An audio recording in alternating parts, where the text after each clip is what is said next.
Hello, everyone. My name is Andreas Voss. I'm a clinical microbiologist, mainly interested in infection control. But since COVID-19, I believe we all became pure virologists, more or less in the sense of the word. And I'm happy to be ISAC, the International Society of Antimicrobial Chemotherapies president at the present time, which I regard as a large personal honor that I'm allowed to lead a team of really excellent people and a society that changed quite a bit over the recent years. And one of the big changes we had was the introduction of the ISAC Academy, which actually one of the speakers is as a co-founder of Serhat Unal, who co-founded it together with Matthew Dryden from the UK. Sorry for that.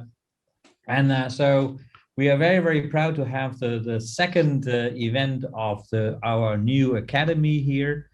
We do that in cooperation and with thanks to Delta Communications, who help us to do this, and we're using their new webinar system actually for the first time this time. So I'll pretty sure it will be as good as not even better than our first webinar we had, which was in 18 minutes around the world with regard to COVID-19.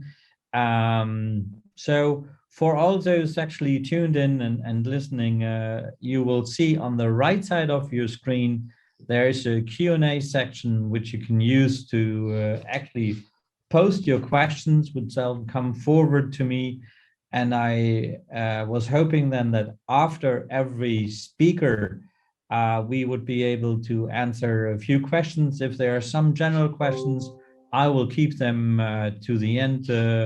So we have a little final discussion, possibly after all three speakers have delivered their talks. So with no further ado, I would say I would like to announce the first speaker of this webinar, which is a dear colleague and friend and ISIC co-officer, namely Professor Serhat Unal, who is the General Secretary of ISIC, as I already mentioned, the co-founder of the ISIC Academy. He's a professor of medicine and previous dean at Hacettepe University, Ankara in Turkey. And he's also the chair of Hacettepe University Vaccine Institute, which obviously makes him the ideal candidate to organize this whole webinar. And I'm really, really thankful to you, Serhat, for doing so. And I'm looking forward to your talk on inactivated vaccines. But I do know that he will give a little introduction to the vaccines in general too. You just saw him on a phone, possibly if you have the same view as I have. And I apologize for that. If I'm on duty too. All of us are very, very busy people.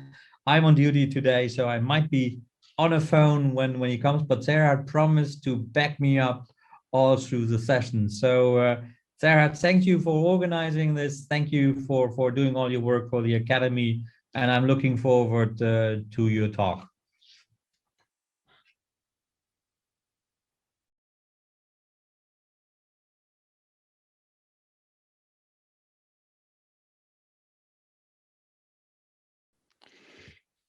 Dear colleagues, good morning, good afternoon, good evening, wherever you are. And dear Dr. Voss, thank you very much for your kind introduction. And I hope you all hear me now. It's my pleasure to address you today and talk about the safety, tolerability, and immunogenicity of an inactivated SARS-CoV vaccine, CoronaVac. I'll talk about the presentation of the current data. And this is a biological threat, and we are talking about more than 100 million sick people and more than 2.5 million people already dead. And we do our best as the world to stop the new cases, but unfortunately, we are not so successful so far. We definitely need some support from the vaccines. And the vaccines, we have classical ones, as you see, the inactivated virus. We just give the inactivated virus and the antibody against S protein becomes protective. And to increase the quality of that vaccine, we may use weakened virus, but so far we did not have any weakened virus against this one. We have lots of inactivated virus, and the new ones, nucleic acid vaccines with the new technology, the lipid coat around the mRNA of the S protein of the coronavirus. We just give it into the cell, and it caused, as an mRNA, acting mRNA, it caused the synthesis of the S protein. It goes out of the cell and becomes antigen and cause the antigenic response.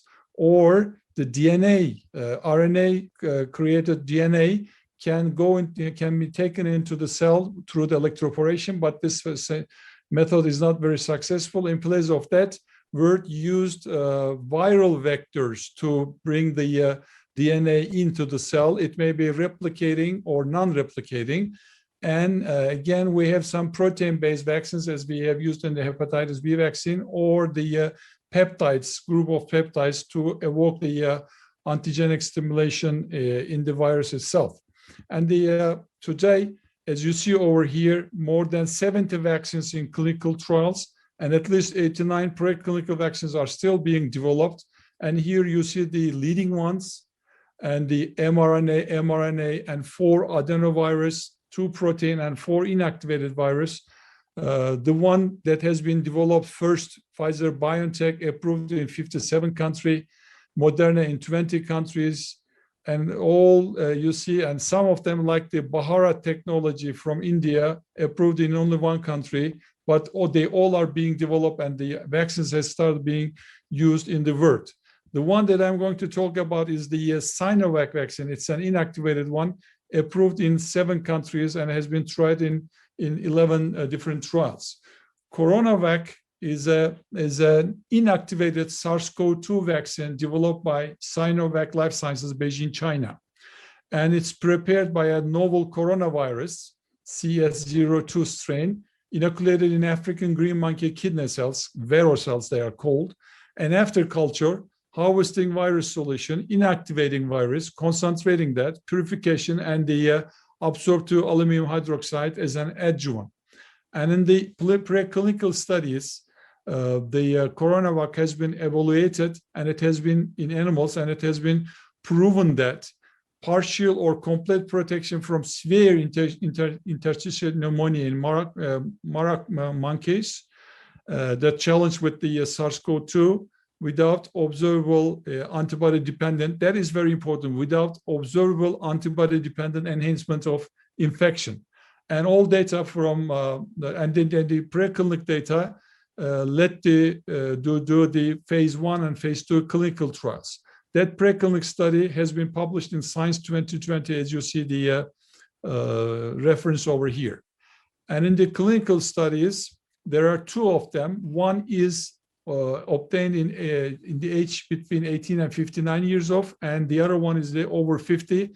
And this first one, safety, tolerability, and immunogenicity of the inactivated SARS-CoV vaccine in healthy adults age 18 to 59, has been published in Lancet Infectious Disease 2020.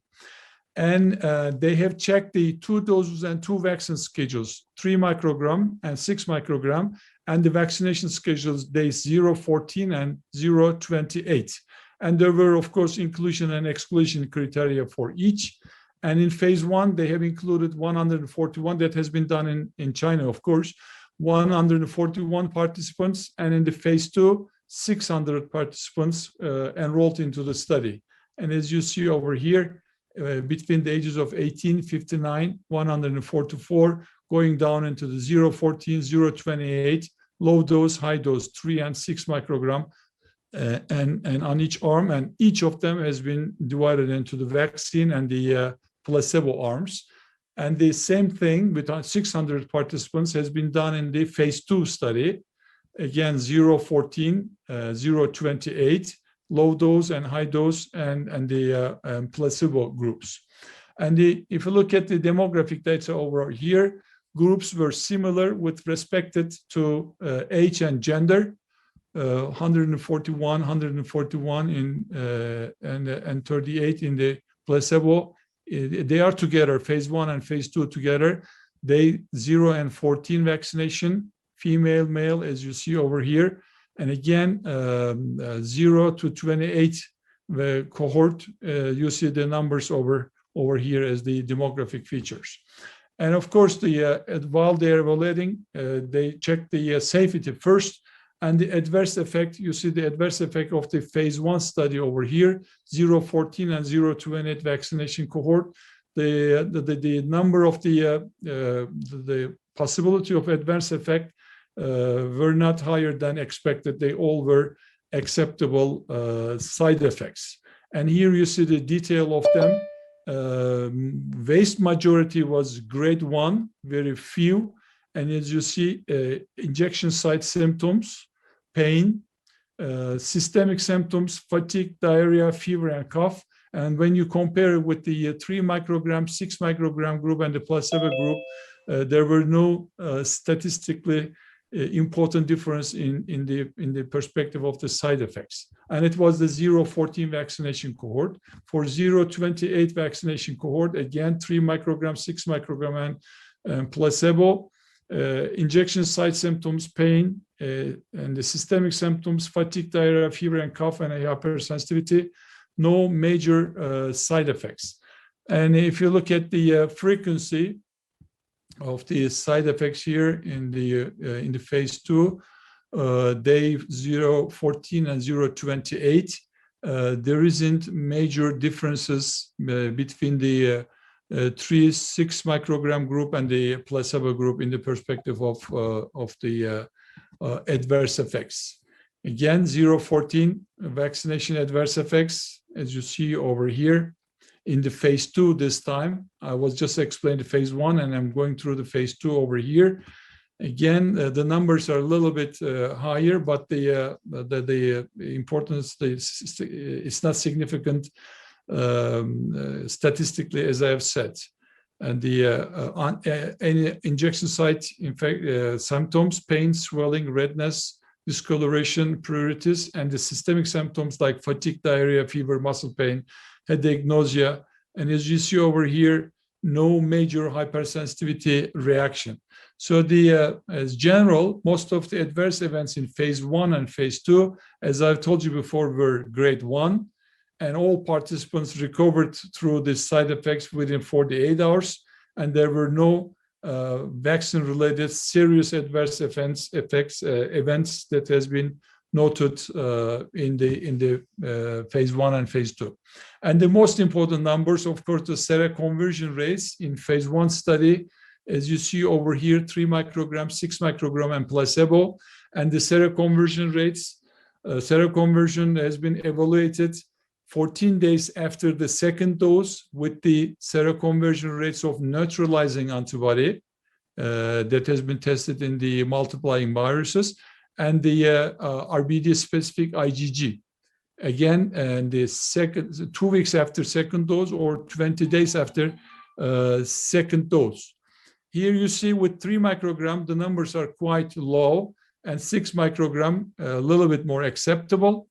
And if you look at the IgG levels in the 0 and 14, the numbers are quite acceptable. And with the 6 microgram group, it's 100%. And with the 0-28 group in phase 1, 2 weeks after second dose, and the 20 days after the second dose, the numbers, as you see over here, is quite acceptable, going up to 80%. And when you check the IgG levels, it's almost 100%. So after all those studies, 6 microgram has been decided actually to go for the studies. And in conclusion, in the early clinical studies, phase 1 and phase 2, CoronaVac was well tolerated and was induced, CoronaVac induced humoral response against SARS-CoV-2. And there was enough data supporting the use of CoronaVac in phase 3 studies.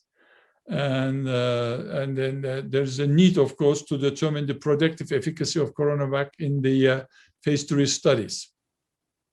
And this was the 18 up to 59 years of age. And later, they have checked the clinical studies, phase 1 and phase 2, for the 60 years and older, randomized double-blind placebo-controlled study, and this is published in Lancet Infectious Disease very recently, 2021 February 3. And again, it was single-center double-blind randomized placebo-controlled study, and this time they have checked not only the low and medium dose. Since it's the elderly people, they have included high dose as well, 300, 600, or 1200. And it was 6, 1.5, 3, and 6 microgram antigenic stimulation. And the schedule, since it was better 0 to 28, and as a general data, the inactivated vaccine, it's better to vaccinate them in 4 weeks apart, not preferred to 14, but 0-14, but preferred 0-28, 1 vaccination schedule and 3 different doses over 60. And again, there was inclusion criteria and exclusion criteria that is accepted. And for immunogenicity, the seroconversion rate of mainly neutralizing antibodies and the total IgG against S protein, and the safety assessment, any vaccine-related adverse events within the 28 days after the administration of the EGOV vaccine or placebo were followed up. And for phase 1, there were 72 over 60 participants, and for phase 2, there were 350 participants enrolled in the study. As you see over here, medium dose group, high dose group, and the vaccine and placebo has been included over here. And the phase 2, again, different doses. And the demographic features, here you see the age, 65 plus minus 4, 67, 64. So there were people over even 70 included into the study. And in phase 1 and in phase 2, again, you see the same ages. And between the high doses, and as you see, low dose group is not included here, only included into the phase 2 study. Medium dose and high dose, and the placebo group, the groups were similar respect to age and the gender. And again, we start with the side effects. Here you see the low dose, medium dose, and high dose and placebo group. As you see over here, the percentages there isn't so much difference, and the p-value were never statistically significant.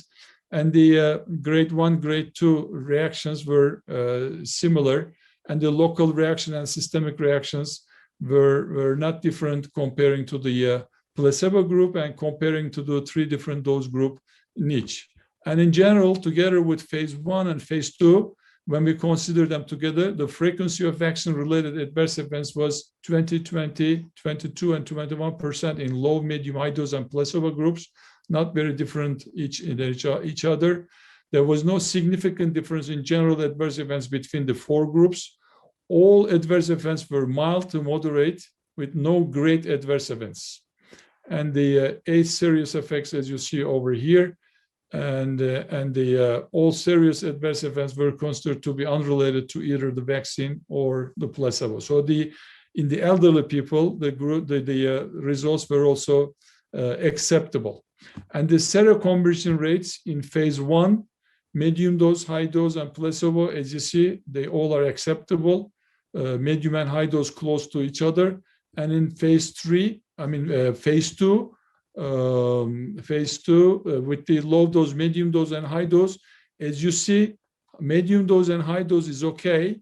You can use medium dose, but the low dose is not functioning in the elderly. It was not functioning very well in the younger group as well. So the medium dose has been chosen for the clinical studies for phase 3. So the conclusion for over 68 years of age, CoronaVac was well tolerated and induced humoral response, and the immunogenicity of the medium dose group was similar to that in the high dose group and higher than the that of low dose group. So it brings us after these preclinical and phase 1 and phase 2 good studies, brings us to the phase 3 studies. The first one I'll summarize is the Brazil phase 3, that FAMU study that has been talked about very widely, but unfortunately it's not published yet. This is the preliminary report that we could get from colleagues from Brazil and China. Randomized double-blind placebo-controlled phase 3 clinical trial to evaluate the efficacy and safety of COVID-19 inactivated vaccine. And it's a multi-center randomized double-blind placebo-controlled. And from phase 1 and phase 2 and preclinical studies, it has been decided that it's going to be used the single dose, and it is the medium dose, 600 units, and compared to placebo groups. And it will be one schedule again, 0 to 14. It was decided 2 vaccine schedule at the beginning, but it does not apply. It was 0-14. So I was mentioning about 0-28 is better than 0-14, but thinking that we are under the conditions of the pandemic, so we may need faster protection against the infection. So they know that 0-28 is working, just to be sure that 0-14 couldn't be an alternative. So they have gone through 0-14, and with the same logic in Turkey, we have used the 0-14 schedule as well. And in Brazil, they have done many frequent follow-ups after the first vaccine, as you see over there, 14, 28, 42, 52, 56, 70, 84, and 94 days after the first dose. And inclusion criteria over 18, and they have included over 60 as well, and they all are healthcare professionals who work in direct contact care of the people with possible or confirmed COVID-19 cases. So they have taken the most problematic group. And those are inclusion, there were lots of exclusion criteria as well. And the efficacy evaluation has been done, the cumulative incidence of symptomatic cases of virologically confirmed COVID-19 2 weeks after the second vaccination, same description, 2 weeks after the second vaccination, and they evaluate according to the previous exposure to SARS-CoV-2, according to severity of the COVID-19 progress, and they have done the confirmed COVID-19 cases 2 weeks after, not second, but the first vaccination. And the problem over here, actually, at the beginning, they were not so different case definitions, but later, during the evaluation time, they have some subgroup analysis, and they have done lots of evaluation according to the different case definitions. It's a little bit complicated. Case definition 1, individuals with at least 2 type A symptoms, as you see over here, systemic symptoms, or at least 1 type B symptoms, symptom A symptoms and B symptoms over here, and or radiological characteristics of COVID-19 vaccine. And it must be PCR positive tests. And what is included, saliva sample, that makes everything even more complicated. At the same time, they were checking the efficacy of the saliva sample PCR test. So there were some subgroup analysis. One case definition is this, including saliva PCR samples as well. And case definition 4 over here, you see it's exactly the same, but they exclude the saliva sample. They only use the classical PCR positivity test. And case definition 2, again, all those symptoms, at least one of the following symptoms last at least for 2 days, and the PCR positivity, again, saliva sample included or saliva sample excluded. So as I've told you, it's a little bit complicated. And the immunogenicity assessment, again, 2 weeks after the second dose for the 18, 50 years of age and the elderly people, according to age group, the positivity of the antibody positivity, specific antibody for S protein, cell-mediated immune response, and the level of antibodies against SARS-CoV-2 before and 2 weeks after the administration of second dose. And again, any vaccine-related adverse events for safety, within 4 weeks after the vaccination. And the 12,400 participants has been divided into vaccine group and placebo group, 6,200 on each arm. And the demographic features were quite similar to each other again. And the over 60, there are 316 vaccine group and 316 in placebo group. So there are about 632 elderly people included in the study. And this group is the only elderly group for this vaccine in all over the world that has been tested in phase 3. And here are the results. Again, since the results are not published, we are trying to understand that from the press conference and some data from the Chinese colleagues. But the first thing they said, the people who have been vaccinated, there was no grade 4, more than grade 4 cases or any severe patients or any death. So the severe cases, it has been prevented 100%. And the cases more than grade 3 cases, it has been prevented for 83%. And the overall, including all those efficacy, again, according to the case definitions, is changing over here, the numbers over here. But overall, we can say that in adults age 18 to 59, the overall efficacy was 50%, a little bit over than 50%. And for the elderly people, a little bit over than 51%. So with that one, it has been accepted as the successful. An adverse effect, comparing to phase 1 and phase 2 and comparing to the other phase 2 studies, the adverse effects were quite high here, going up to 78%. And the explanation for that, since they all are the healthcare personnel, they all are in the hospital, and they all are very sensitive about the side effects. So they notice any side effect immediately. So the overall incidence has gone up to 60%, 65%. But the good point, serious adverse events over here were not very high, was in the range of the phase 1 and phase 2 studies. And there were 2 deaths. One is vaccine group, one is placebo group.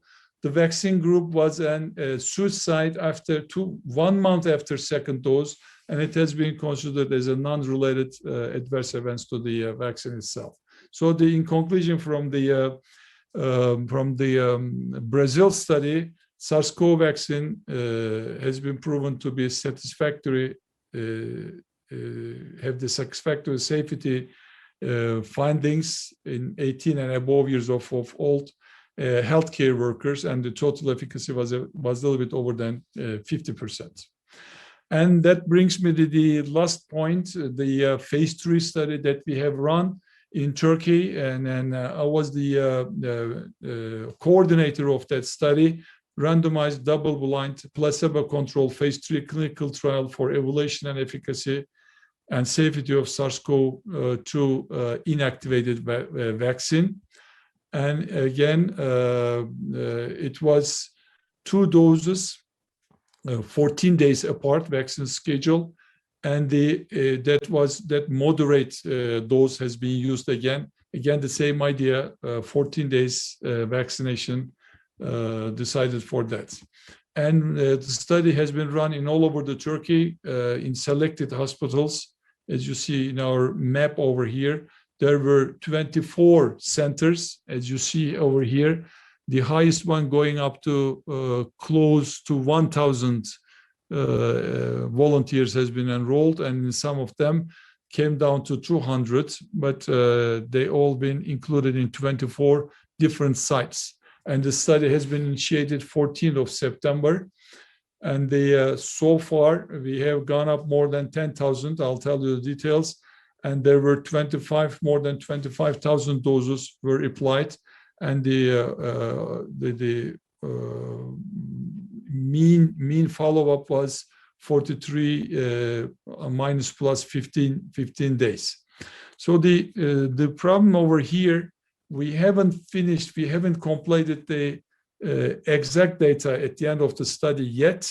I'll give you the total numbers, but the efficacy rate is coming from an interim analysis, because at the 23rd of December, Ministry of Health through its ethical committee has asked our group to give an interim analysis, because government would decide, Ministry of Health would decide whether to import the vaccine or not, decide whether to buy it or not. So the efficacy data I'm going to give you is the result of this interim data. And very soon, in next coming 2 weeks, we will be publishing the all data soon. And the demographic data, female 42%, male 58%. Here you see the average age, and the groups were similar with respect to age and gender. At the beginning, we have included healthcare personnel first. First 1,000 is healthcare personnel, one-to-one separation, randomization. And after completing studying the side effects of the first 1,000 case, the independent evaluation group has decided that it's safe and we can go into the public, to the layperson, and then randomization has gone to 2-to-1. So the total numbers are different than each other. So far, totally 10,220 people has been randomized, and the vaccination arm 6,652, and the placebo arm is 3,568. And after the code break, all the placebo people has been vaccinated for 0 and 14. Now we're at the end of that study. And according to this interim analysis, when I say interim analysis, it includes the 752 CoronaVac arm and 570 placebo arm. So it's 1,322 total number. And this number is the number of the people who they have passed 2 weeks after second dose of the vaccination. So we decided the protection of the vaccine has started 2 weeks after the second dose. And it's totally 1,322 people. And there were 29 cases among those people who became symptomatic and PCR positive. There was case definition. They must be symptomatic and it must be PCR proven. And 3 of those people were in the vaccine arm, 26 was in the placebo arm.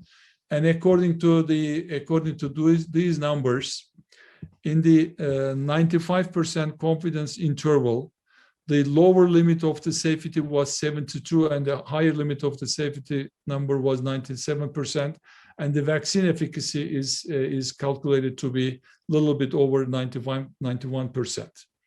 And when we check the side effects, it's quite safe and close to the numbers in the phase 1 and phase 2, much lower than the Brazil study. 6,600 in CoronaVac and 3,500 in placebo, and there was no significant difference 7 days after the first dose. Pain in the inoculation sites, redness in the inoculation sites, and the systemic ones: fatigue, headache, muscle pain, fever, diarrhea, cough, and it was quite safe. And among those, serious side effects were very rare. Where's that? Here. Serious side effects are very rare, and none of them actually were. There was one allergic reaction to CoronaVac, and it could easily be treated. So this is my last slides. I'm trying to finish that on time, my dear President. And as you know, in general, the antibody response to inactive vaccines is okay, and we could prove that in the phase 1, phase 2 studies and the phase 3 studies, the clinical efficacy has also been proven. And the point, what is the T-cell immunity response of this inactivated vaccine? And still being studied by our team. We have studied I cannot go into the details over here now, but the T-cell proliferation response to glycoprotein S1 loaded autologous dendritic cells. Those are the COVID-19 survivors. We know that there is T-cell response to the infection itself, and the CoronaVac early response proves that there is a similar T cell response to vaccine itself too. It's in the publication. I think we have studied up to 60 cases. Will be published soon. So it is a good or hoping result showing that the inactivated vaccine may cause the not only the humoral immunity but the cellular immunity as well. Thank you very much for your intention, and then I'll be more than happy to answer any question. I try to save some minutes, my dear President, but I could save only 2 minutes, so yeah. I hope it will be good enough. Yeah, thank you very much, Serhat. Just for all those who are interested in people, speakers, and participants like to know, there were by now 428 people in this webinar from 78 countries. So especially the 78 countries is something I'm always amazed to see. Thanks for taking part. Without taking any further time from your questions, we had 2 questions that were forwarded to me. One comes from Wing Ong. May I know the recommended protective levels of SARS-CoV-2 antibodies? So which, I assume that he wants to know which kind of antibody reaction do you consider as positive? Actually, unfortunately, we don't have a fixed level for that. Any positive results are considered as the protective, but we try to correlate the antibody level with the neutralizing antibody. If you consider 1 divided by 8 dilution as the positive, it correlates. Of course, there are different methodology to use, but we use mainly the IgG against SARS-CoV. And with our method, if it's about 2 microgram per ml, it's okay. We consider it as the protective, but there's no correlation and the final results for that. It's just our experience. So there's no defined level for the protection of antibodies. Okay, and the second question I have for you, Serhat, is coming from Kumut Kafli. When could we expect to get results of phase 3 trial? I assume he or she is talking about it doesn't say which of the trials you presented by. I assume the Turkish or the Brazilian, one of the 2. For Brazilian, I cannot recommend, but we are preparing for the publication, and I think we will be sending the data to a good journal at the beginning of March. Yeah. I have tons of questions myself, but I will leave them to the end with regard to transmission, how long you expect the effect to be, the influence of variants of concerns, obviously, and it might be good to stop them or keep them for the end until we general discussion. We have more. There is another one still quickly coming in. So what about mixing vaccines when the same is no longer available? And that question comes from Suha Kanch from Lebanon. Yeah, theoretically it's possible. And in England, they are applying that by changing, but nobody has combined inactive plus mRNA or plus adenovirus. But it looks like that we have to do it in the next coming days because of the lack of support of the enough vaccine.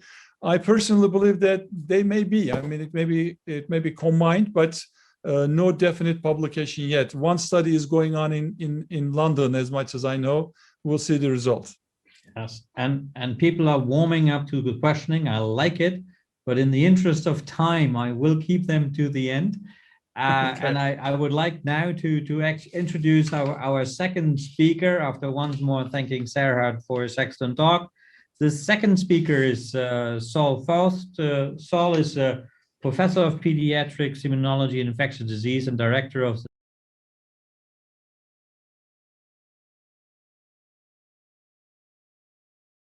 reading all your academic and research positions, because there are a lot of them. But due to the fact that some of the current projects include participation in pediatric and adult vaccine trials, and as part of the UK Academic Pediatric Vaccine Group. So I'm very thankful to Saul for participating, and he will be speaking on the AstraZeneca Oxford vaccine. Saul, welcome very much, and please go ahead. Okay, can you see my slides, Andreas? I'll do. Yeah, thank you very much. I bet And, I haven't heard the technical team tell me I can start, but I guess that's 5 seconds, and I should. Okay. Okay, well, thank you both to the committee and Matthew Dryden for asking me to speak. I'm speaking on behalf of a very large consortium. If I can make my slides move.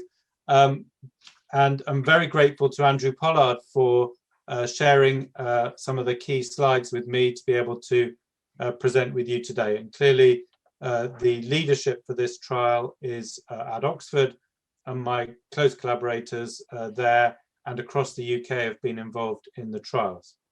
So I'm also going to concentrate on a single vaccine, and I'm going to concentrate when I get to show you the data on mostly the immunogenicity data rather than the safety data. So as we're discussing today, there are a lot of different types of SARS-CoV-2 vaccines, many of which are now in the public domain. We have 5 vaccines that have declared efficacy data that are being with the regulators in the UK, one of which has regulatory approval. This is the Oxford vaccine, number H here, the replication incompetent vector vaccine. So the Oxford vaccine is a replication deficient chimpanzee adenoviral vector vaccine, and it contains the structural surface glycoprotein, the spike protein antigen of the coronavirus that's causing the pandemic. So it's considered a live vaccine, but non-replicating. So in the UK deployment is considered safe in immunocompromised individuals, and there have been small cohort of HIV positive patients tested so far in the formal clinical trials. So we started the phase 1 trial in the UK way back in April 2020, conducting a phase 1 safety and immunogenicity trial of 1,077 people between the ages of 18 and 55 in the UK.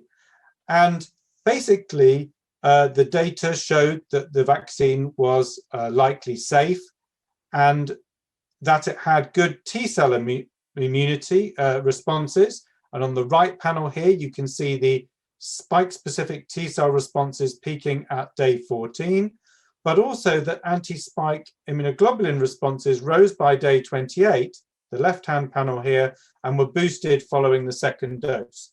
And the neutralizing antibody responses were detected in a high proportion of individuals, depending on which assay was used.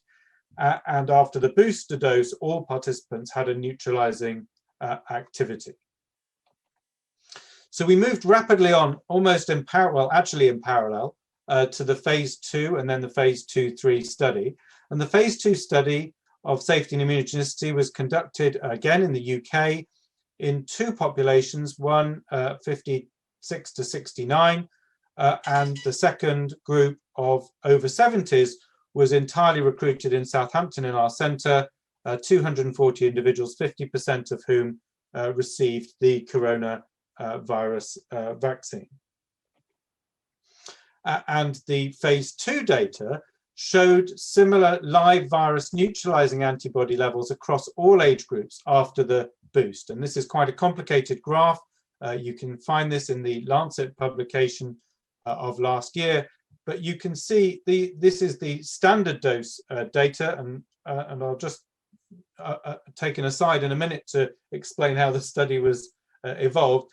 This is the standard dose data showing all the age groups, both one with the booster dose had equivalent levels of the neutralizing antibody level here, but whilst the the single dose data showed less neutralizing antibody. And so a decision was taken to offer all participants going forward the booster dose, not all of whom accepted to have a booster dose, which is why one of the reasons why the data is quite complex when it comes to analyzing the phase 2 and phase 3 data. Remember, this study and the phase 3 was done in real time. So it was an academic-led partnership that was joined by AstraZeneca, And the manufacturing site changed between the COV-01 and COV-02 studies as well. So this led to differences in the dose calculation, and you will have seen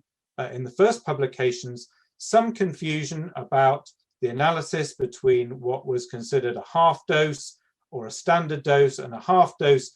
And a standard dose was, at the time, not at all a mistake and not at all confusing to us. It was to do with the way that the dose calculations were made in the different laboratories.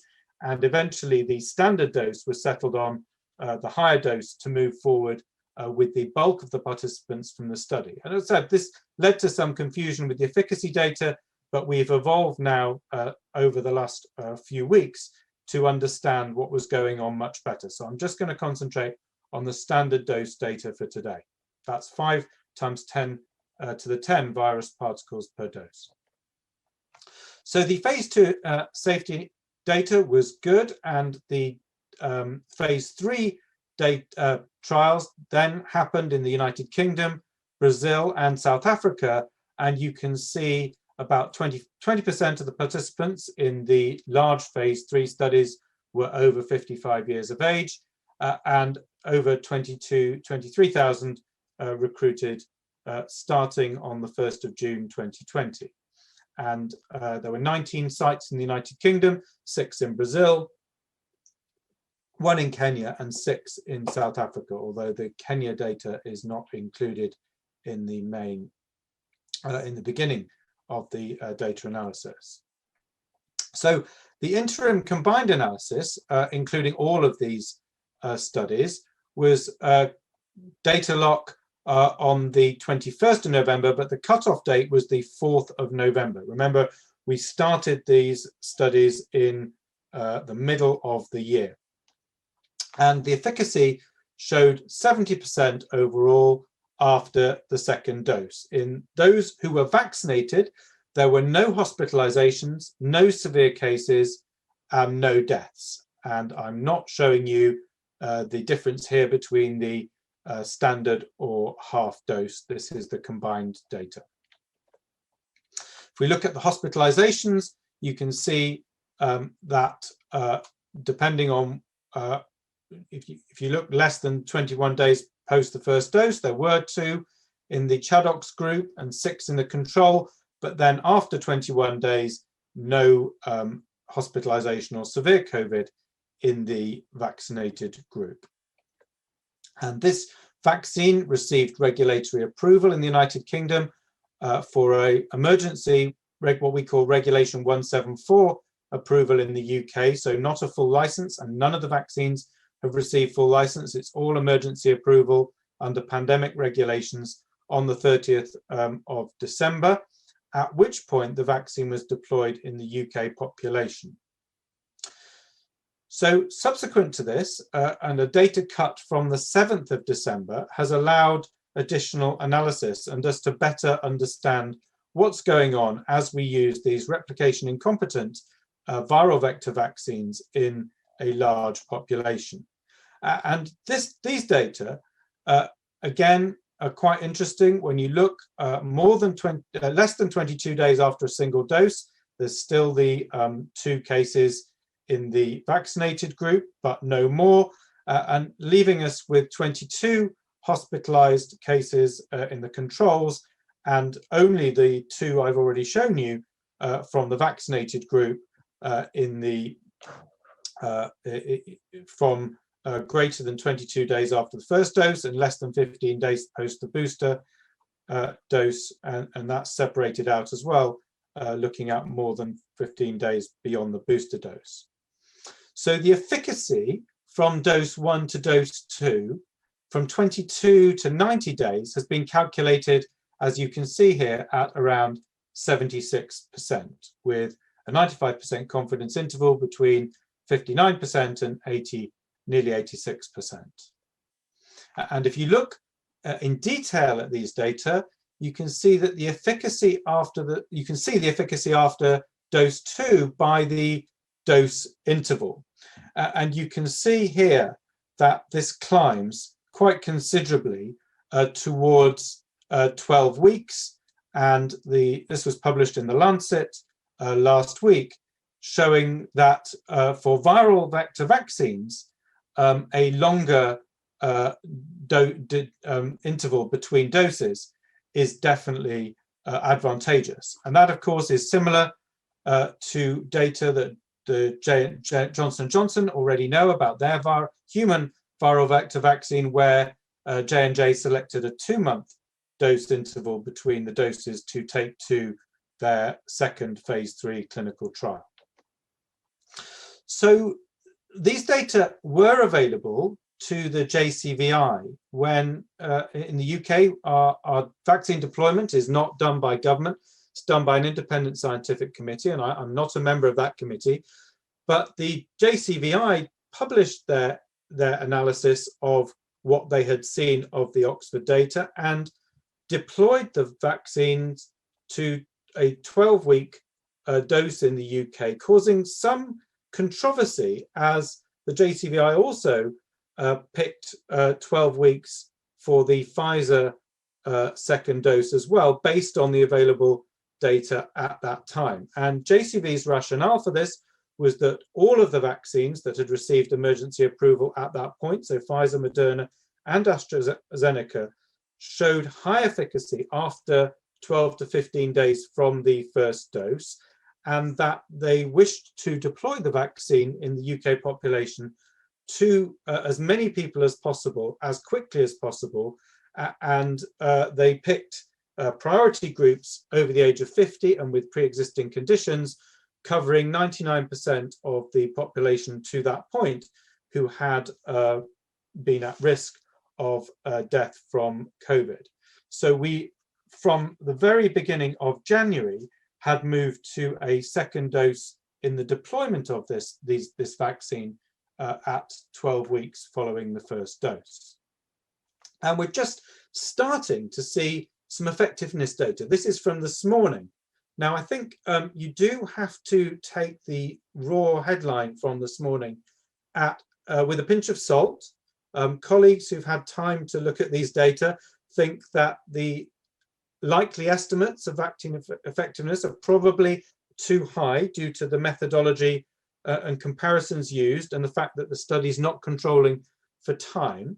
But the Scottish prospective cohort study, looking at the EVE2 study, where they have linked a database of vaccination together with primary care, PCR testing, hospitalization and mortality records, this preprint was published this morning, has shown that both the Pfizer and Chadoc's AstraZeneca vaccines are very highly effective in the real world. You can see here for the Oxford vaccine, an effectiveness of 94% is quoted, with Pfizer of 85%, with confidence intervals, and also that the results of the combined vaccine effect are comparable when restricted for the over 80s, with an effect of 81%. Now, if we bear those with a pinch of salt and say, well, okay, it might well not be 94% and 85%, it might be a bit lower than that, that's still a staggering real world effect that we're going to be seeing in the UK population, completely justifying at this point in time the decision to use one dose rather than two and get as many people immunized as possible. Now, what do we know about the mutations going forward? And both of these studies that I'm going to show you are currently preprints, and I've put the references here on the slide.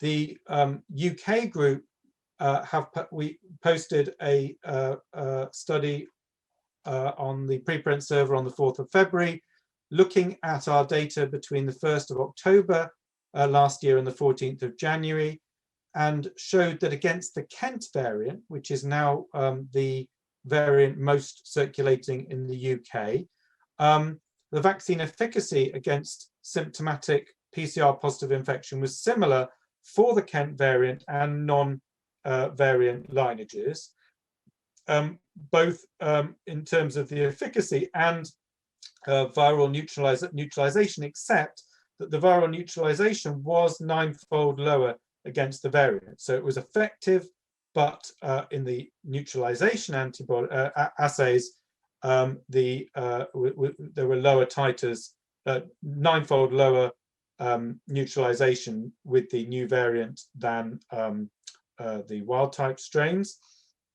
And as you will have all seen from the media, the safety and efficacy of the ChAdOx vaccine against the South African variant, again from preprint data published online on the 12th of February, shows that a 2-dose regime of ChAdOx does not show protection against the mild to moderate disease caused by the South African variant, although numbers were so small that vaccine effectiveness against the severe COVID-19 hospitalization and death is as yet undetermined. So clearly going forward, there's a huge need for clinical trials of different vaccines and technologies to ensure global supply. There was a question in the previous talk about optimization of protection, and we're going to need to understand how to deploy vaccines in combinations across different ages and across different clinical conditions. We've started in the UK trials in the teenagers and children with the Oxford vaccine this week, and within a week or two we'll have moved down to children aged 6 to 11. We're currently studying children aged 12 to 17. Trials in pregnancy have started, and as was mentioned, we're doing a study called COMCOV, which is looking at both Pfizer at 4 and 12 month intervals, AstraZeneca Oxford at 4 and 12 week intervals, but also AstraZeneca, then Pfizer, and Pfizer, and then AstraZeneca. And the plan is to incorporate additional arms as additional vaccines in the UK receive emergency approval. So if the Novavax vaccine, for example, which is a protein adjuvant vaccine, is approved in the next few weeks, then we will be hoping to include Novavax into the COMCOV study as well. And clearly, these are the sorts of studies that are going to need to happen globally and with all the different vaccines as vaccine supply becomes critical and manufacturing capacity changes over time going forward. So clearly, also all vaccines have to address any issues caused by virus mutations, and the Oxford AstraZeneca vaccine team are working on that, hopefully to bring to trial in the autumn. Global manufacturing supply chains are absolutely critical, and one of the key things that the Oxford University team did at the beginning of this process was insist on a pharma partner who were prepared to not make a profit during the pandemic for the COVID vaccine. And that's the basis of the vaccine technology being made available to factories in India to also manufacture the AZ vaccine for global supply chain. And it's a very easy to transport vaccine. As we know, it can be stored at normal refrigerated temperature. And really also going forward, I'm sure we can all agree that avoiding vaccine nationalism is really critical. It's been really quite upsetting from a scientist's point of view to see the politicians in different countries destabilize the public's confidence in vaccines and vaccine trials because they haven't been able to sort the politics out locally. So, it's really important that we don't sit here looking at, well, first of all, looking at the different efficacies for different vaccines when they all seem to stop hospitalization and death with equal effect, when vaccines will be supplied differently to different countries and different populations. Our collective confidence in vaccines and deployment and public hesitancy is really important to get right, and to be confident that we understand the data and we don't criticize data we don't properly understand in public, both as scientists and politicians. Sure, robustly investigate data, discuss it, analyze it, but try to avoid making pronouncements, particularly about different age groups, that might affect deployment in different domains and countries. So, with that, my summary for the Oxford vaccine is that clinical trials have shown it to be an efficacious vaccine. 76% of severe COVID and symptomatic COVID from dose 1 to dose 2, which is likely to be increased beyond the second dose. We're using the booster dose at 12 weeks. I haven't shown you the impact on transmission. There are initial and ongoing data from the Oxford phase 3 trial in the UK that the Oxford vaccine does impact transmission. And we are the only study that did this by weekly swabs that get sent to the UK PCR laboratories, the central laboratories. So all of the participants have been taking a weekly swab throughout the study. And that has demonstrated in real time a real impact on transmission of the vaccines, not a secondary surrogate impact on transmission, either from real-world data or from antibody data. And we now have effectiveness from real-world surveillance against the strains circulating in the UK, but concerned that the vaccines will need to be changed in due course if the South African variant becomes more prevalent. As you will have seen, the WHO SAGE committee has now recommended 2 doses of the AstraZeneca vaccine in individuals 18 and above, including those over 65 and over, noting that while the label is 4 to 12 weeks, they recommend an interval of 8 to 12 weeks between doses, as is the UK recommendation. So thank you very much for your time, and thanks once again to Andy Pollard, Sarah Gilbert and the Oxford team, all of the ChAdOx1 investigators and site teams globally, and my local colleagues who've supported the study in Southampton. Oh, thank you so much for this really excellent talk. A lot of my questions I had with regard to transmission, I have to say were answered, but I don't know to which degree. I assume you cannot give us any percentage, just that there is a significant effect on transmission, and it's important and missing for all the other vaccines, I would say, because it has a lot to do with how we open up societies again if we don't know what is the effect of transmission. I have a few questions from you from the chat. Question number 1 is from Fatma Amer.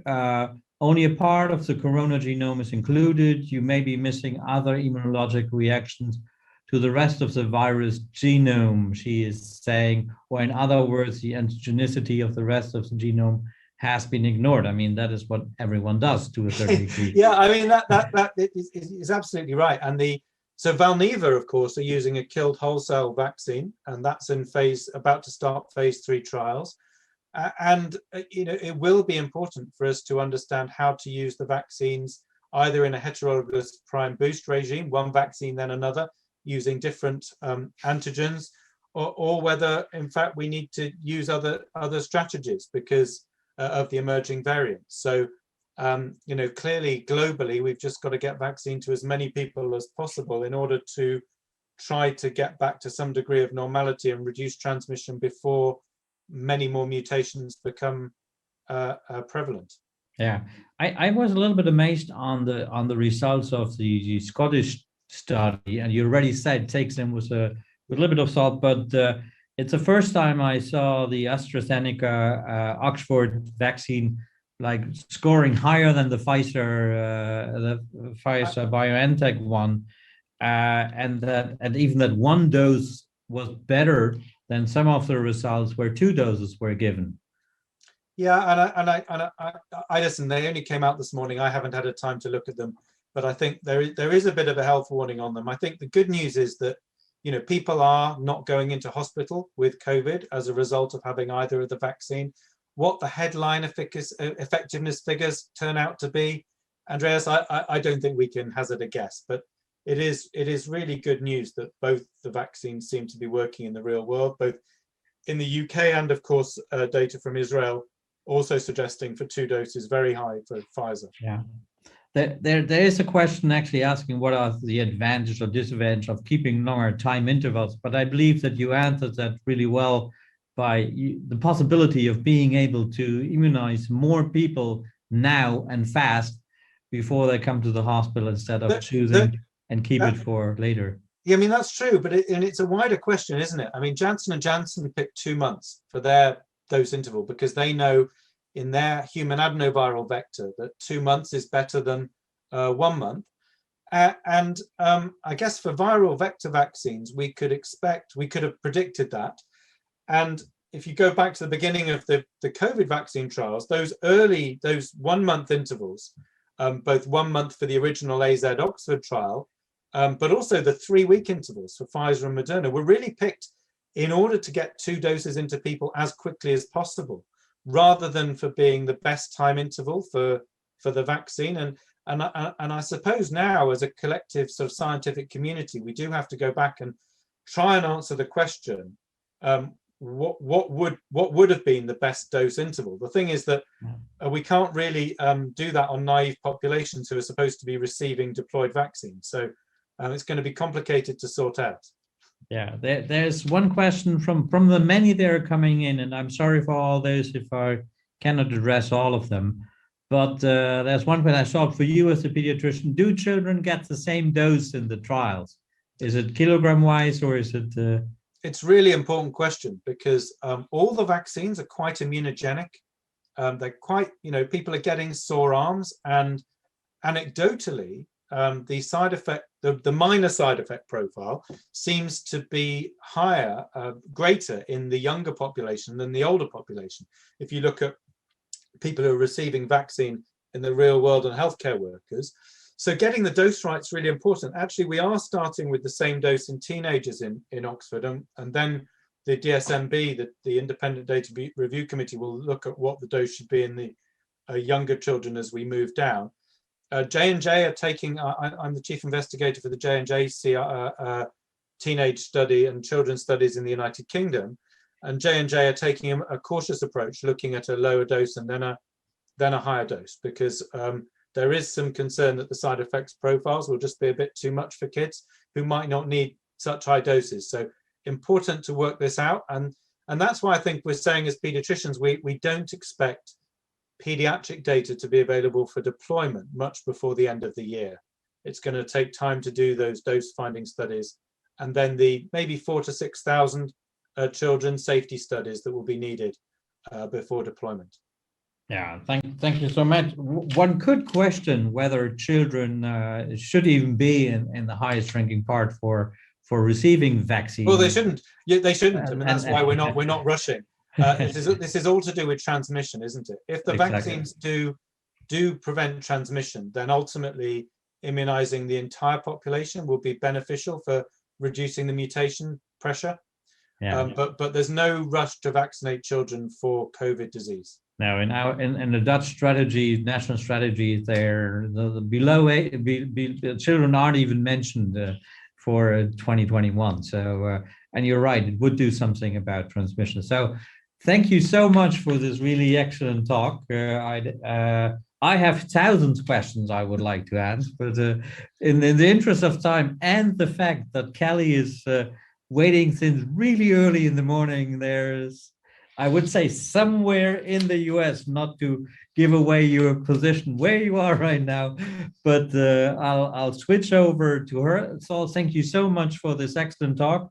And I would love to introduce Kelly Lindert, who is the Senior Vice President of Clinical Development at vaccines, or for vaccines at Arcturus Therapeutics, where she leads the clinical development of ARCT-021, which is your vaccine candidate based on mRNA. She was previously worked with Moderna and Novartis vaccine, and with regard to medical training, has an MD from the University of Chicago and trained at Stanford University. So I'm very much looking forward. Thanks for joining us, and especially thanks for waking up at a time which I would consider in the middle of the night where I can't even talk.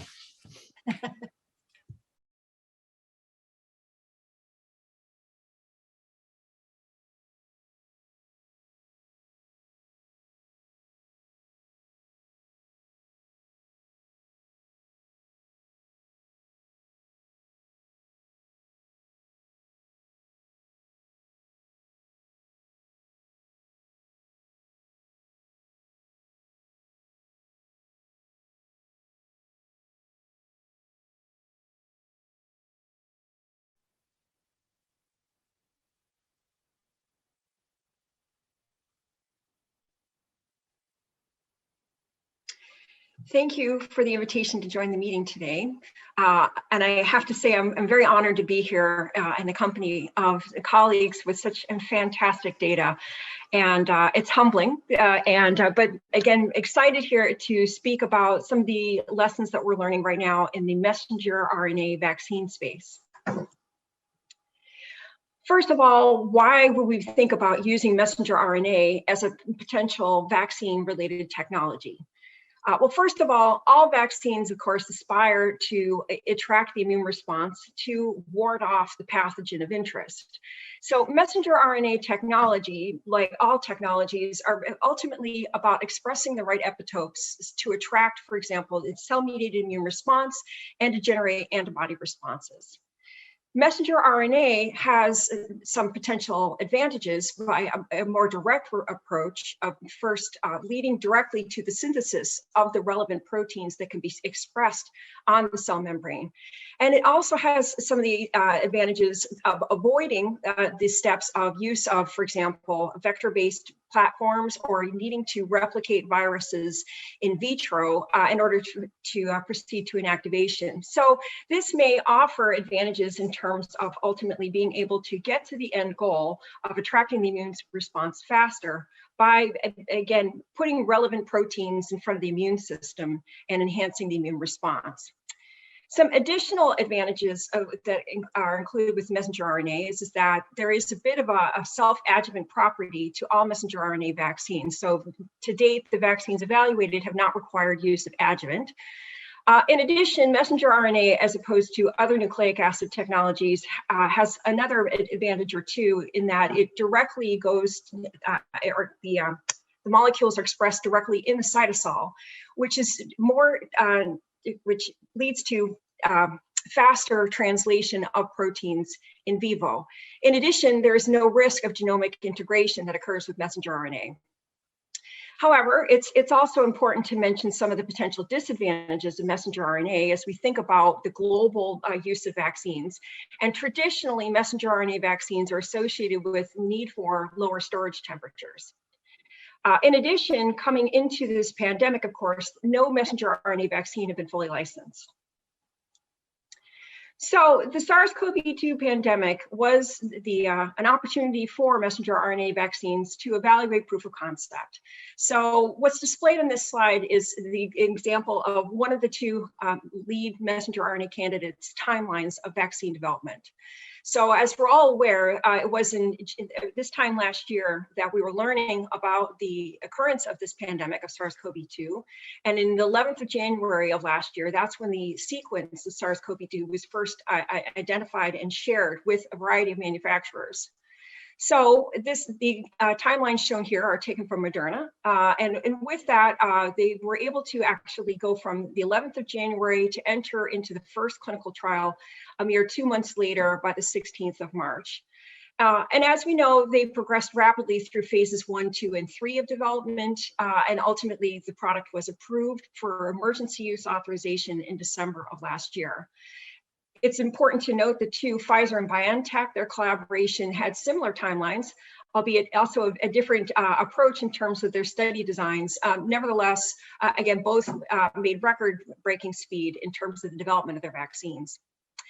So again, this is noteworthy because this is the first time where we really had the opportunity to understand, could messenger RNA vaccines, could we evaluate them quickly, and could we scale quickly for the purposes of use for global vaccination? So again, these products were approved within 11 months of that strain being identified.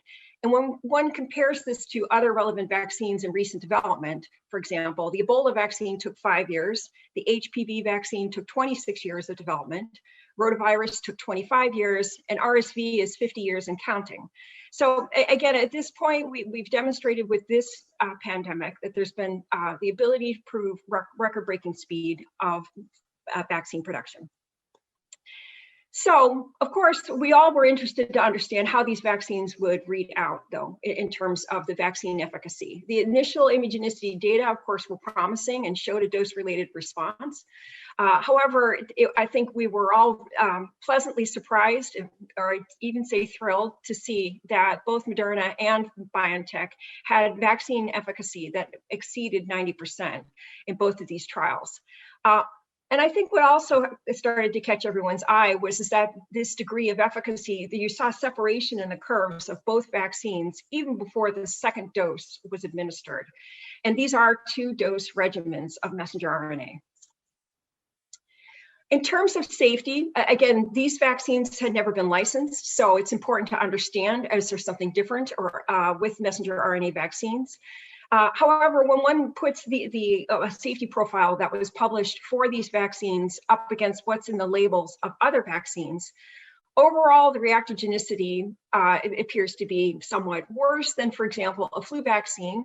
However, certainly within the range possibly better than a pneumococcal or shingles vaccine. The other thing that's been intensely followed in the press and in scientific journals is post-marketing safety.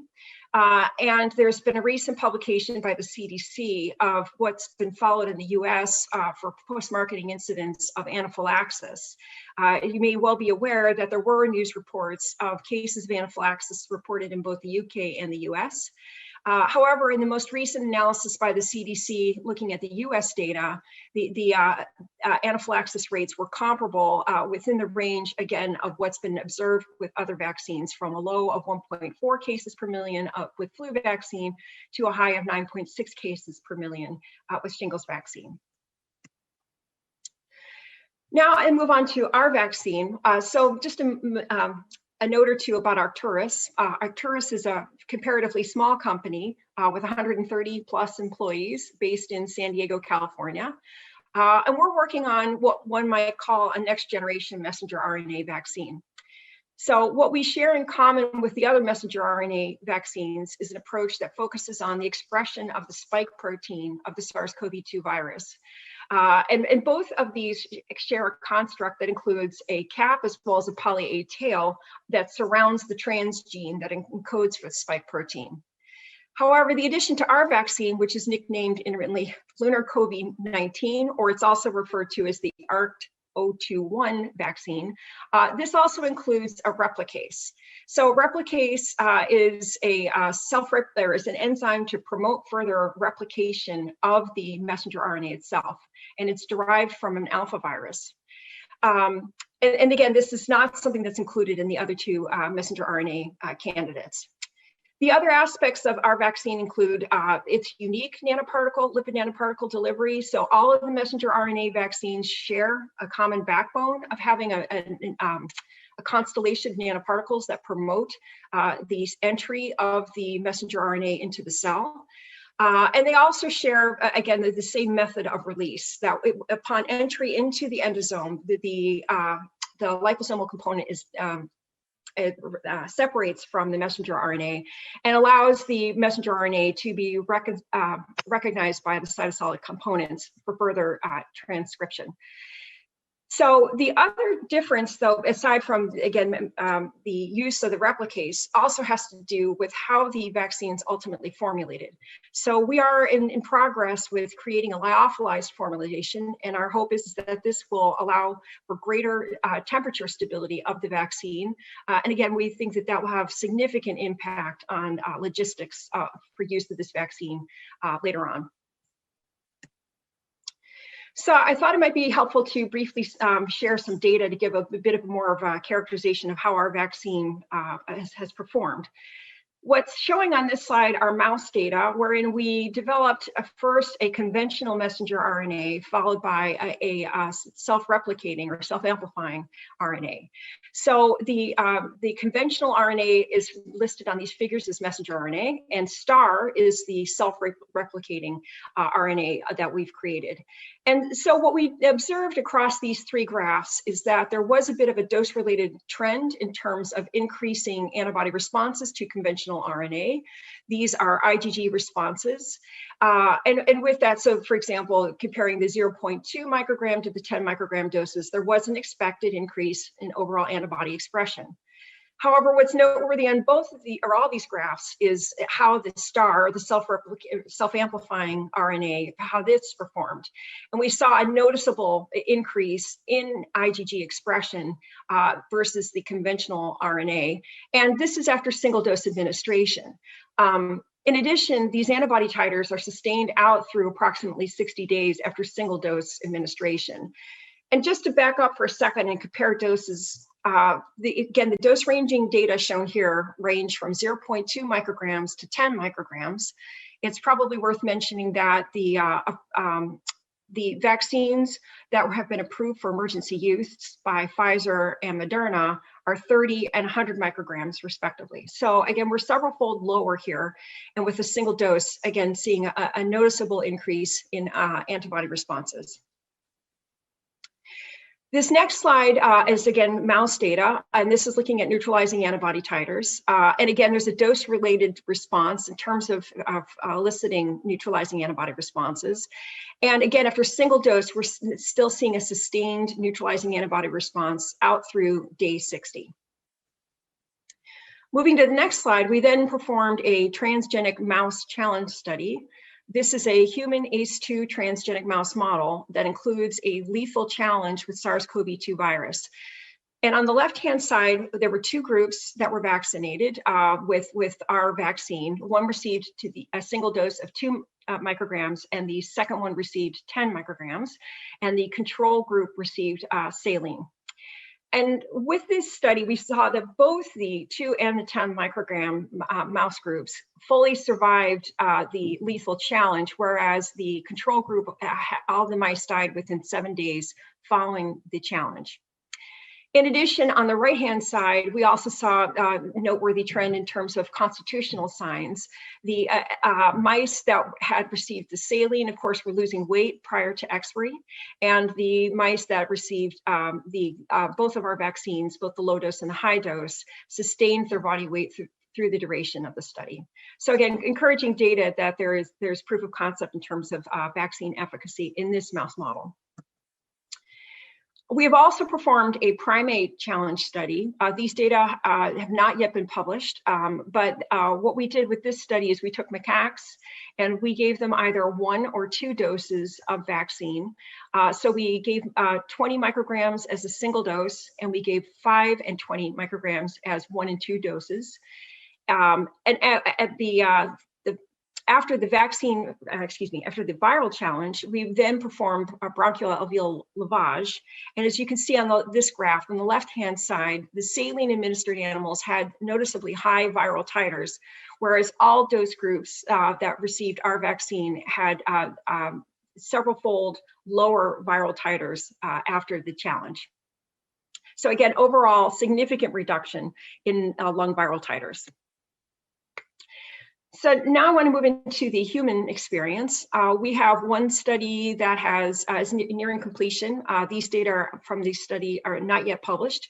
The study that we performed here is a phase 1/2 study. It was designed and executed in Singapore in collaboration with Duke and US.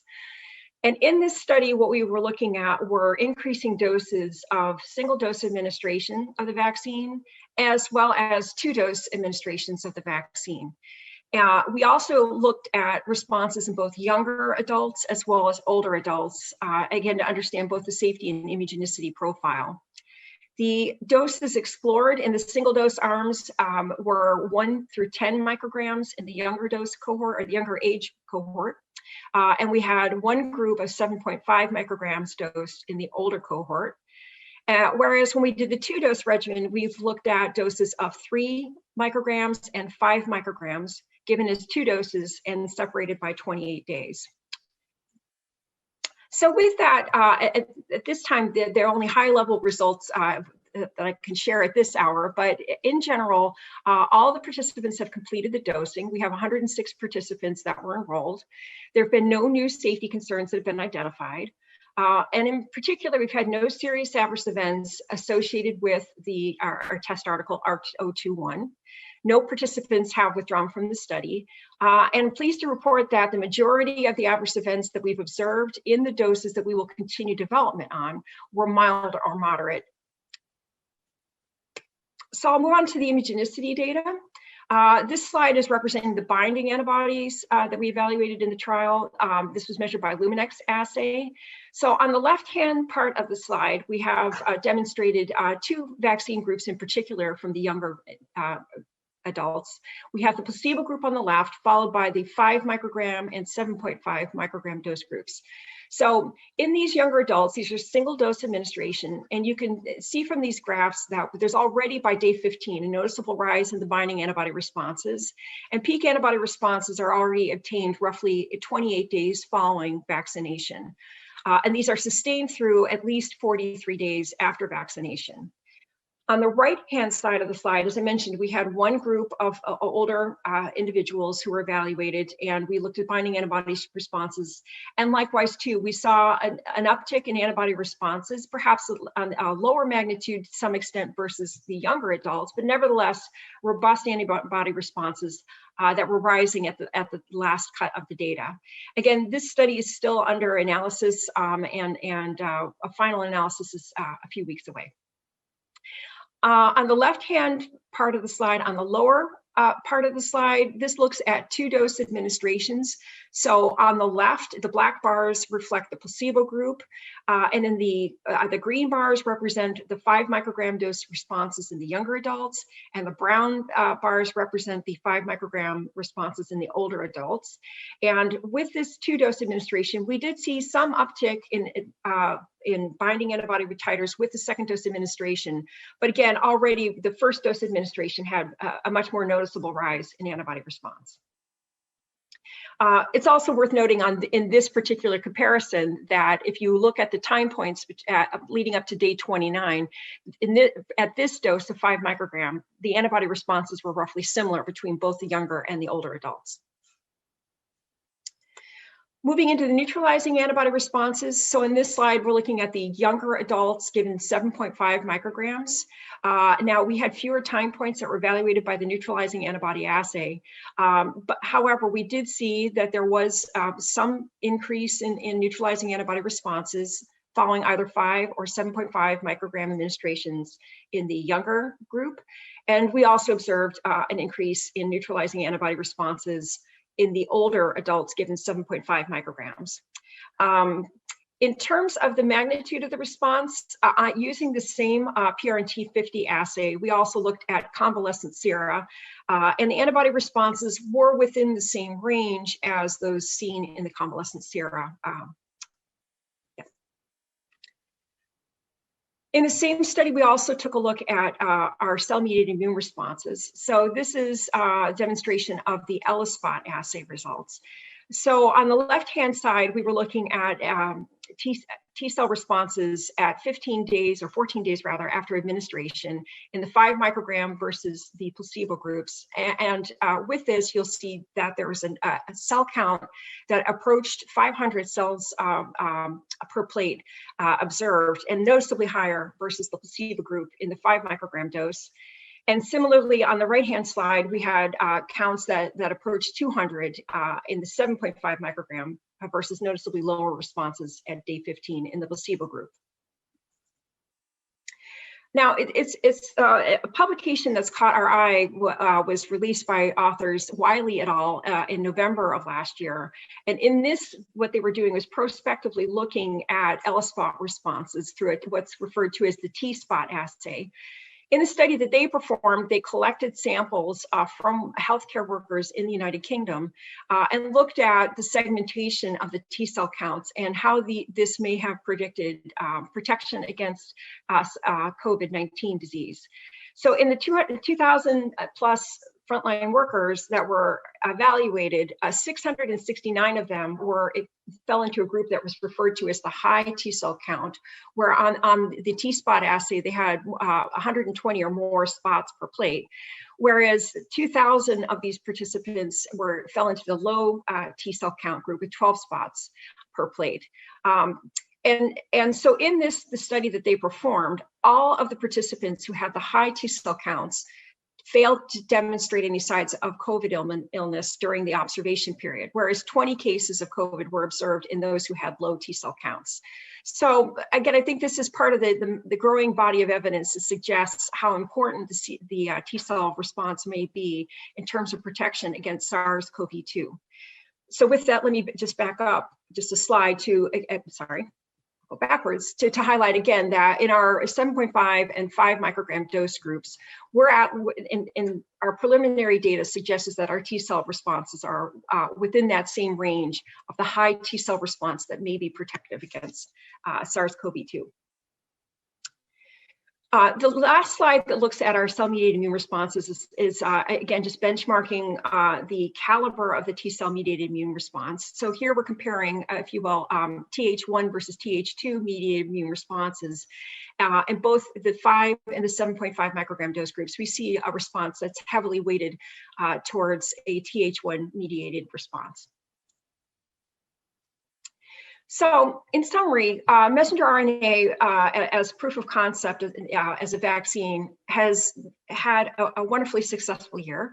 Thanks to the colleagues at Moderna and Pfizer, we've seen swift implementation of vaccine development. We've seen vaccines with established efficacy in the original RCTs. We've also seen a safety profile that is consistent with other licensed vaccines.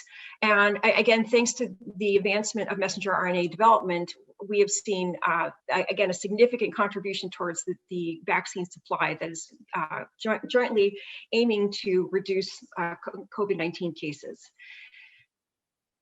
In general, we, as Arcturus, are encouraged by the results that we're seeing in our development of our messenger RNA vaccine. Again, we have a self-amplifying messenger RNA, and what we hope that with the development of this vaccine, we have several additional advantages over current conventional messenger RNA that would include the fact that we are able to administer lower doses, and again, single dose options that will lead to both immunogenicity as well as an acceptable safety profile. And with use of lyophilized formulation, again, we hope that this will ultimately prove to be an efficacious vaccine that will add to the equation of vaccine supplies across the globe. And that's the end of my talk. Thank you so much, Kelly, for, again, the third and last excellent talk of this webinar. I'm truly enthusiastic here. There's one difference, of course. Somehow you declared the people above 55 as the elderly one, the older adults. I'm totally against it. This country is using more than 60 as a cutoff, which I like, just like you could say.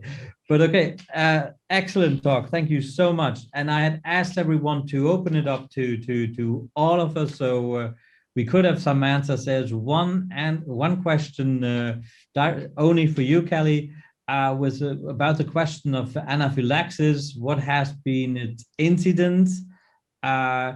Any strong advice to commend people? Yeah, it's a little bit difficult to read this question, but what was the incidence of anaphylaxis? Right. So the most recent publication of this coming from post-marketing surveillance in the U.S. was frequency of 4.5 cases per 1 million. So again, at this hour, within the same range of what's been reported with other licensed vaccines. Oh, Yeah. sorry. No. Sorry, I saw a note and I thought it was just for me. So at this hour, it doesn't appear to be any higher. I think part of this is, you know, I think all vaccine candidates right now are having an unusual amount of attention, more so than other vaccines most of us have ever worked on. So in that sense, we're learning and hoping that the data can guide us. So far, the early data suggests there's not an increased risk of anaphylaxis. Yeah, what I really like to see is and what all speakers demonstrated so nicely is how fast it is possible nowadays if everyone works together to develop a vaccine, which used to be 5 years in a very, very fast way before, and many years longer. Otherwise, for some, we don't even have anything. But it's amazing what has been done. I have one question to you, because some people are missing here. Of course, we kind of know that developers are already going back into the lab, looking into the variants of concern, looking into reshaping their vaccines, I would say. The question to all three of you is, are vaccines against COVID-19, will that be seasonal vaccines? Is that what you think the trend will be going for? So if ladies first. Well, I think that's been the broader speculation, that this is headed towards a seasonal vaccine of some flavor. Certainly the emergence of these variants is something we're all paying attention to. It remains a significant challenge while we try to control the disease. Saul?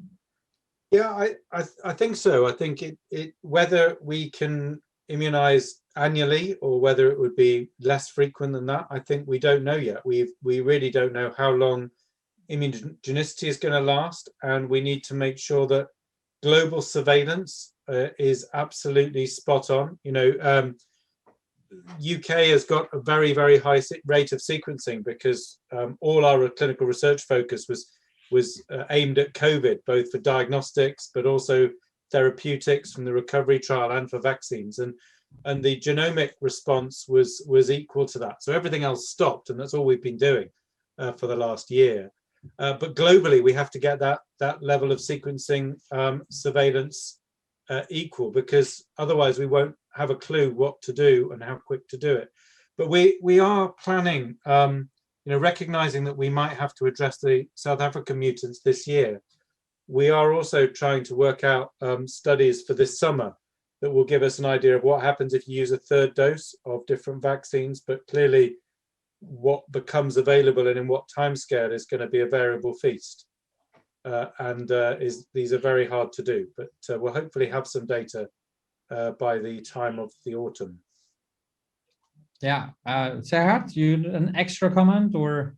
Well, actually, I believe that it depends on how successful is the word against stopping the new cases, mask, distance and social distancing, and the disinfection, and depends on how fast will the variants spread in the world.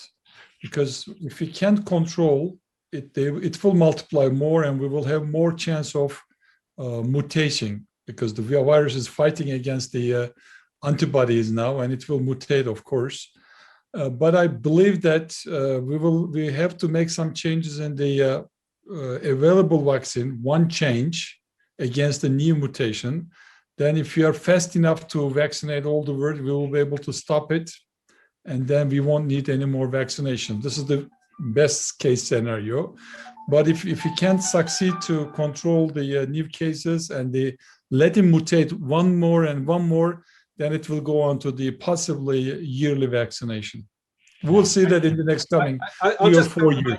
I'll just come back, Serhat. I mean, I strongly suspect we won't be able to get rid of COVID because it's too late to get the vaccine into people. So we probably are going to be looking at this becoming another respiratory viral illness, but we need to give the whole globe a baseline immunity and then work out how to deploy vaccines and which age groups and clinical cohorts need future immunization.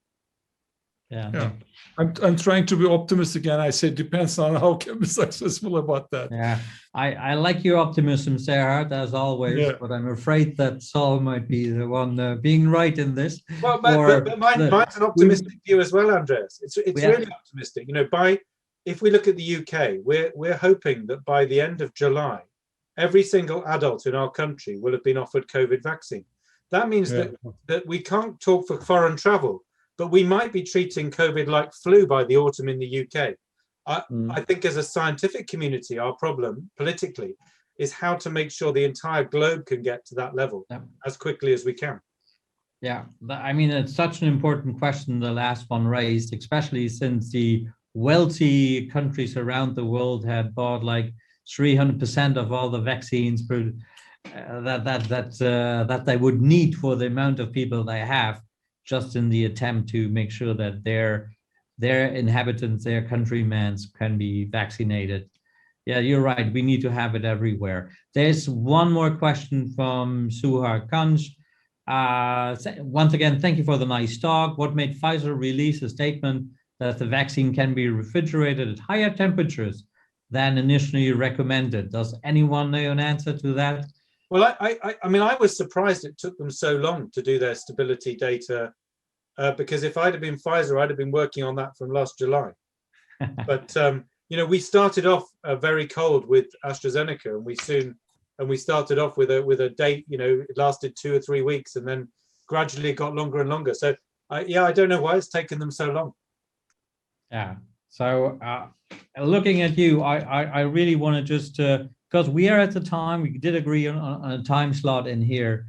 I just want to say there is so much more to discuss, and I'm pretty sure we'll and hope we'll see this again. But there's so much more on the role of variants of concern. There's so much more on the effect of transmission, where I would like to see really more data than the one Saul hinted to. There is the need to know more about how long the immunogenicity will last. Obviously, we need time to find that out. But this will be something I'm looking forward to see. There's tons of questions for me about the mixing of different vaccines. When can we use it? For how long is a pause in between? Can we mix in any way? The intervals between the vaccine itself. And we can continue about that forever. But what I have to do at this point is to thank the speakers in the first instance for the really great job you did. I had a fun time and a very informative time. I'm completely enthusiastic about vaccines, something I hated until now. So you did a great job, at least for me. I would like to thank Serhat and Matthew for getting this excellent webinar together, and like to thank Delta Communications for hosting it so greatly. And last but not least, we all wouldn't have fun here without participants that are actually listening to us and joining us. It's a pity that we can't see you all. I'll hope to do so, as Saul said, who knows, after we all got vaccinated. So somewhere in 2022, next autumn. Latest at ISAC's meeting in Australia, I would say. I think we should repeat this. Thank you so much. Thank you everyone for listening, and have a good time and stay healthy, I would say. Thanks a lot, guys. Thank you. Take care. Bye-bye.